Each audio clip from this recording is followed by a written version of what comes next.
So I'm here with Craig A. Gayle, the Jamaican American co-founder and CEO of Creative Financial Investments. How are you doing this evening? I am very good, Ryan. I consider myself blessed. I'm very good. I'm in tip-top shape. Man, you are blessed. You have a leading real estate investment firm. You were born in Jamaica. What age were you when you came over to the United States? I was it was actually like 35. You were It was 7 years ago. It was 35. wow. So what was life like in Jamaica? I had a what you'd say call a humble upbringing. I grew up on the southwest side of Jamaica, a parish called Saint Elizabeth, because we don't have states, we just have like a parish. So Jamaica is way smaller. I grew up in the countryside, and I have, like, should I say, traditional country values where your parents tell you to go to Sunday school and stuff like that, and we did stuff in the bushes. So we grew up outside. People in the country in Jamaica, we basically grew up outside. You know what I mean? We didn't have no games, and in terms of Nintendo or stuff, there was Nintendo, but that wasn't the common thing. So it was a good upbringing. Man, that sounds beautiful. So you came to America 7 years ago. Was the plan to get into real estate like when you came over? Actually, no. Actually, no. Before I came to Jamaica, before I came to America, I had done a whole different lot of things. I've worn so many caps or hats. But my wife actually introduced me to real estate, as it is real estate, because I had a basic understanding of construction, and I did some construction, but as in terms of real estate, because my wife is a realtor, so she introduced me to the business side of real estate. And how long before you got into real estate that you started your own company? Well, my wife actually started the had the company before me, Okay. but it was how you say, a merging of minds, and just the right timing that I was ready to do this, and then we joined forces. So it is like that. But my wife is actually the backbone. She is, just as they say, behind every man there's a good woman. So, Yeah, yeah. or yeah, Yeah, so she's I've heard that before, behind every, successful man is a great woman. Like I think like, examples like, Warren Buffett, you know, how like, what when you started, what I thought was really interesting about your company is that it has this simplified process that guarantees sellers a fair all cash offer and the potential to close transaction as little as 7 days. I thought that was really cool. What gave you that idea to, have that as like, business model?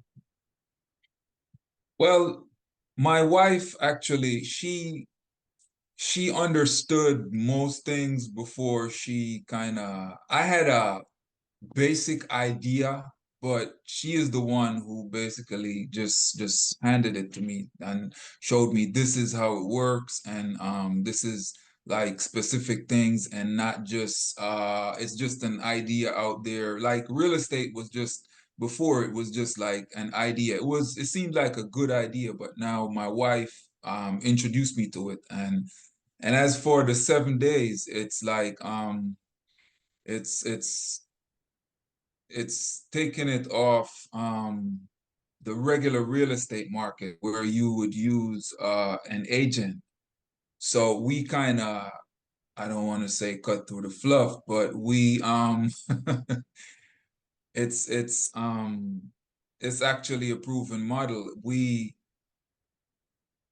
don't you don't need an agent, so you don't pay any closing costs. We actually cut through everything, and it's basically understanding a contract. So the contract that's given, and we make sure, like, we write a contract that is understandable, and both parties are in agreement, and we understand, and we go from there. So if everything goes smooth, then it's a wrap up in no time. Definitely. People watching this interview, like, what would be your advice if they wanted to invest in real estate? Well, what firstly, it's not for everyone, but because there is a craze for real estate right now, it has to be somewhere between you have a love for it, an understanding for it, you have a knack for it, and also you have to be willing to learn, because I can tell you this, I basically know nothing at this moment. If you speak to me like, let's say 5 years down the line, we do this again, I will tell you I was a different man. And it's that kind of mindset that, Right. the willingness to learn, and you learn from Yeah. everybody who has been in it before you.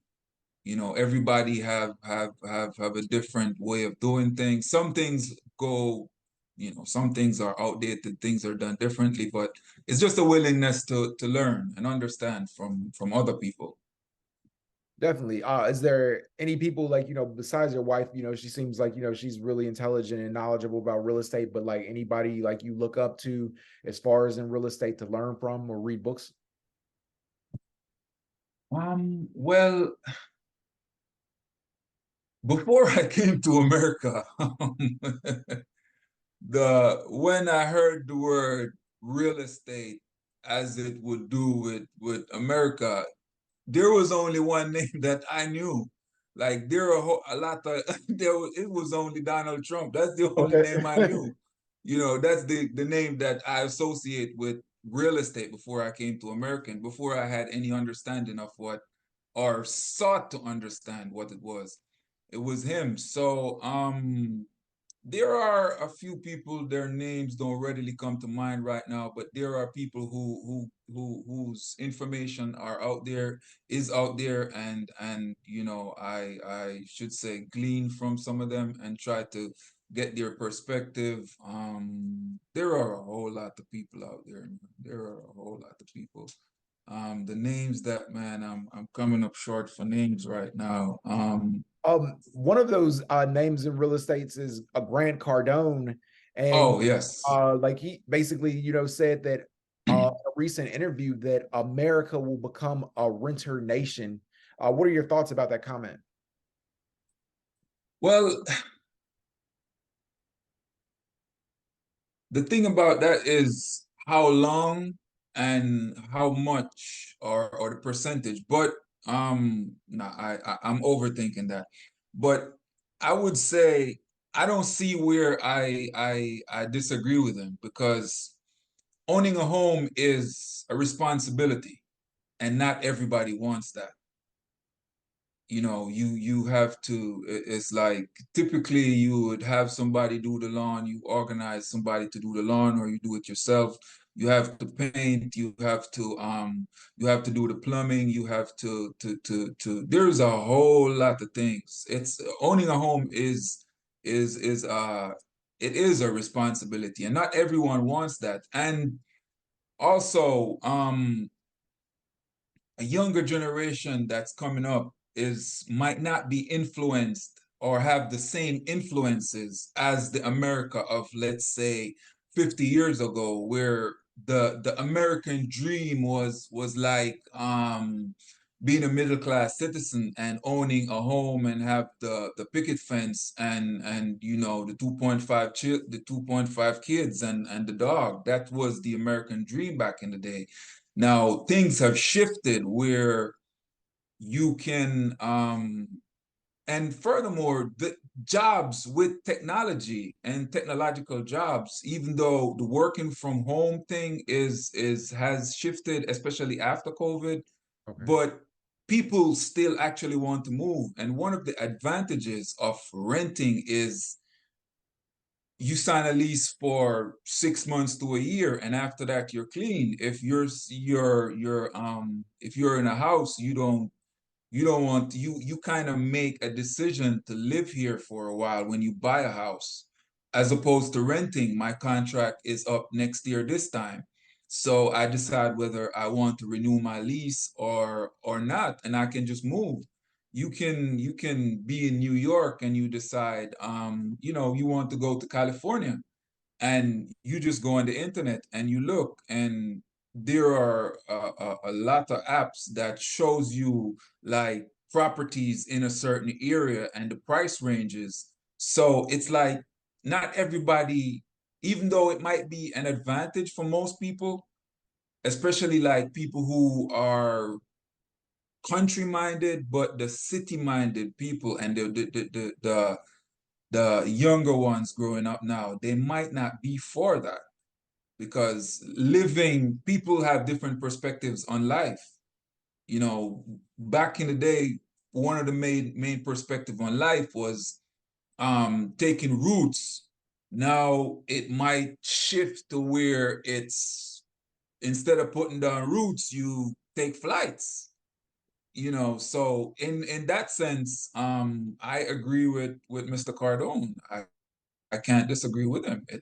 And interest rates have a have a something to do with all that as well, and inflation, deflation, all this stuff that change without nobody asking you if they want you to change it. So things change, and life evolves as to how the changes are taking place.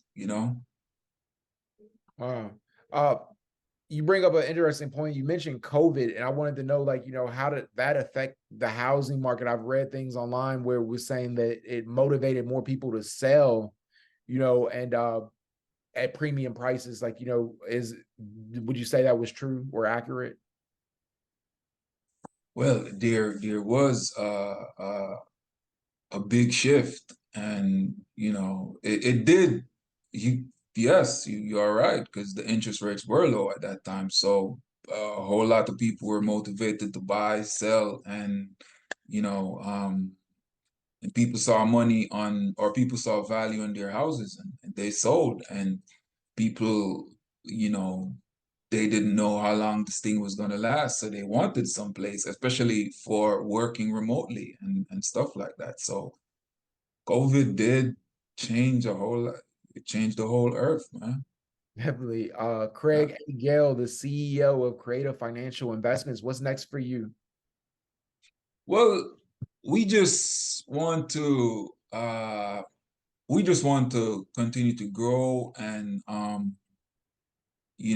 as it is business, but it's business where we can be of aid to the community, of such where people in dire need who wants to sell their property, we can give them the proper value for that. And so it's, as I'm sure this is an American saying as well, but in Jamaica, I heard them say one hand washes the other. So it's about community.